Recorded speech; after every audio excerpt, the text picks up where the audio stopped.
we'll be taking Kia's first electrified sedan, the EV4, for a spin. Personally, I drive an EV3 long-range model. The EV3, for example, has received high acclaim and considerable popularity among experts, having won awards such as Car of the Year from the Korea Automobile Journalists Association. However, for me personally, though the EV3 is excellent overall, I found that the rear seat space's ride comfort wasn't great when compared to the front row. The difference was quite noticeable, so I decided to sit in the back of the EV4 first to see what it's like. The EV4 shares the front-wheel drive EG MP platform with the EV3. Comparing EV3 and EV4 specs, the EV4 I'm in is 4,730 mm long. The EV3 is 4,300 mm, a clear difference. The EV4 is 1,860 mm wide, the EV3 1,850 mm, and the EV4 is taller at 1,880 mm versus the EV3's 1,560 mm. The EV4's wheelbase is 2,800. The EV3, however, is 2,680 mm. Sitting here, the front seats are currently positioned right next to the B-pillar. Hyundai and Kia cars conveniently feature a walking button on the side, allowing adjustments to be made easily from the rear. This seat is perfectly aligned with the B-pillar. For reference, when I drive, I usually pull it a bit further forward. But even in this position, there's more than 2 fists of knee room. However, regarding the headroom, when I sit back in a relaxed manner, my head doesn't make contact. But if I straighten my posture and sit upright, it just barely brushes the ceiling. Nevertheless, compared to European vehicles, these seat angles are inherently more reclined, making this position quite comfortable. However, there is no separate recline or angle adjustment feature available. Still, the rear seats have 6/4 folding, allowing you to expand the cargo space a bit more. The heated seats offer 3 levels of warmth. The air vent is centrally located, and beneath it, you'll find a small additional storage compartment with a USB Type-C port conveniently placed beside the seat. Moreover, like the EV3, the EV4's sunroof is merely wide, not panoramic, so its openness is somewhat restricted. Moreover, being a sedan model, it consequently features a somewhat reduced glass area. And similarly, the front headrest features a mesh type, which strategically allows for some visual openness, thereby helping to alleviate any potential feeling of being boxed in. So I've been driving for approximately 10 minutes just about. The rear seat ride comfort is definitely better in the EV4. Earlier we were in the city, but now we're on the highway. Generally speaking, the rear seat's ride comfort in the EV4 has significantly less residual vibration compared to the EV3, which means passengers will experience noticeably less body movement. This car truly offers a remarkably comfortable ride, allowing passengers in the rear to embark on extended journeys without experiencing significant discomfort. There's also less body roll when cornering or changing lanes. For your information, the rear section does not feature double-glazed acoustic glass. While noise from the front, sides, and underbody is minimal, it is noticeably more pronounced from the rear. Compared to the Hyundai ION IQ6, I find its ride comfort slightly better.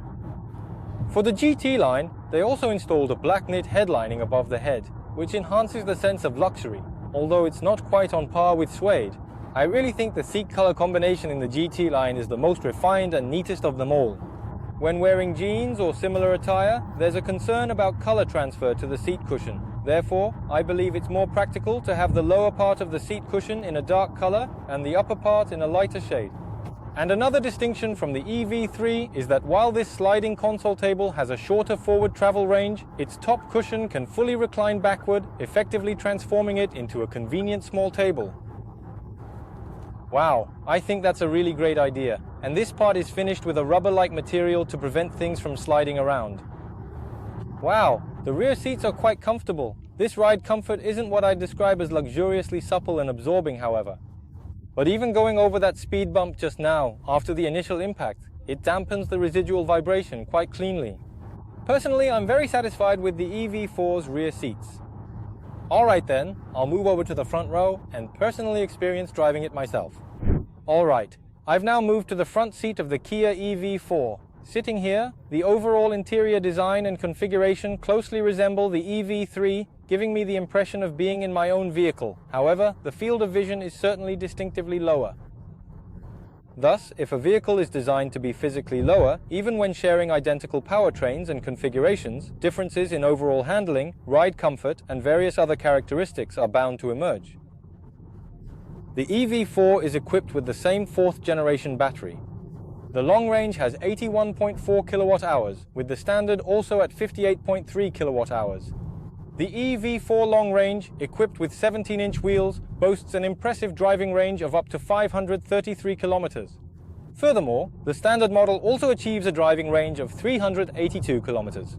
Therefore, even if one opts for the standard model over the long range, I believe there would be no perceived deficit in terms of driving range, making it a perfectly viable option.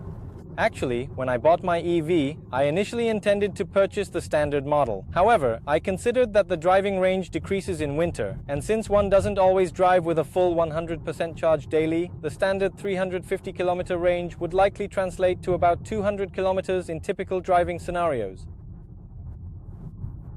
Something in the high 200s to low 300s in daily driving, so I chose the long range for more peace of mind.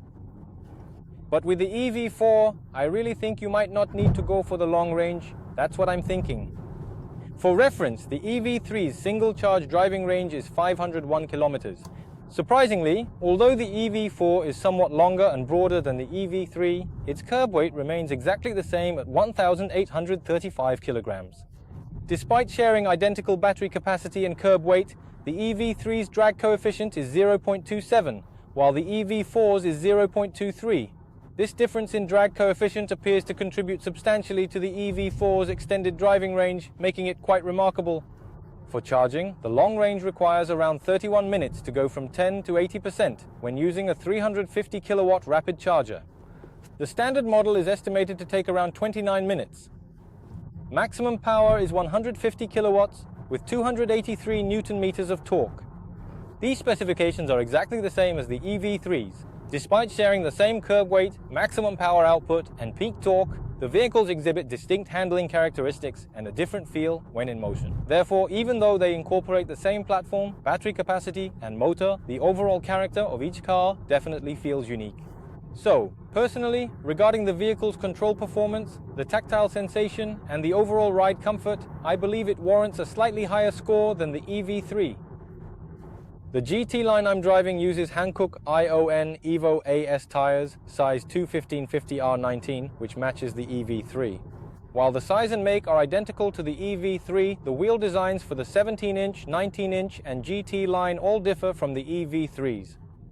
Alright, I was driving in normal mode until now. I've switched to eco mode and the regenerative braking is at level 1.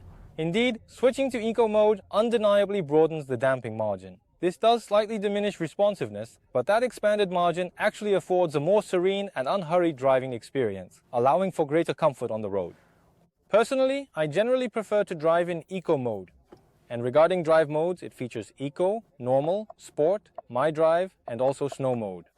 In my drive mode, you can individually configure the motor and steering settings, and there are 2 braking modes available, normal and sport. One notable distinction is that the EV3 lacks active sound design, whereas the EV4 actually incorporates it. Recently, there have been instances where other electric vehicles from Genesis or the Hyundai Motor Group have also adopted VGS technology. This car also doesn't come with features like VGS applied. And for regenerative braking, it also features iPedal 3.0. By using the paddle shifters located behind the steering wheel, where the right paddle controls deceleration and the left paddle controls acceleration, a long pull on the left plus paddle activates iPedal or one-pedal driving mode. In this setting, the one-pedal function offers 4 customizable levels, including a complete stop. Moreover, if you pull and hold the lever on the right side, it will switch into auto mode. This auto mode automatically adjusts the regenerative braking level based on the distance to the car ahead. At first, this is really convenient, but as I've used it more, I find that sometimes it's out of sync with my expectations. So I usually just drive with regenerative braking set to level 1. When going down to an underground parking garage or on a long downhill, I often increase regenerative braking to level 3 or 2. I'm jealous of this, the active sound design. And the EV4 comes standard with 9 airbags inside. The ADAS is also the same, featuring up to Highway Driving Assist 2, and it also includes Remote Smart Parking Assist. Furthermore, the surround view monitor offers 4 distinct front-facing perspectives, 4 different rear camera angles, and a comprehensive 360-degree bird's-eye view.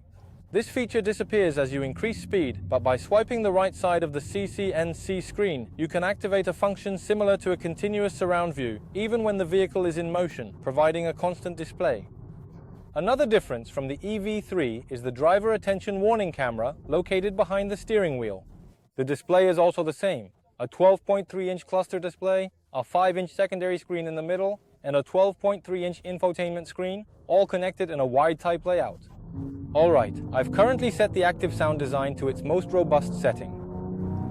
While it's certainly not identical to the genuine internal combustion engine sound and exhaust note, it truly feels like with each passing generation, these virtual engine sounds are becoming increasingly more realistic and refined compared to the initial iterations of active sound design. And since this isn't a default setting, but rather allows you to adjust the intensity or even turn it off completely, I think it would be great if this feature was also applied to the EV3. Even with just the EV3, the driving stability isn't bad at all.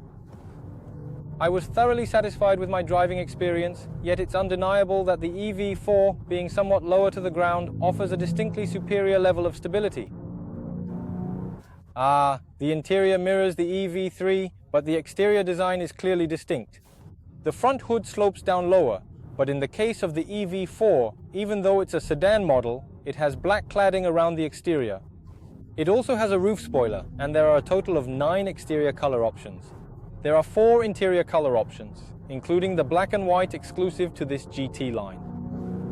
And just like before, it's the same with the EV3. It's better to anticipate your braking point a little earlier. Also, unlike the EV3, the EV4 is equipped with intelligent headlamps that maintain the high beam state. However, the ambient lighting isn't multicolor. A further interior distinction is that the EV4 incorporates a 100-watt USB Type-C port.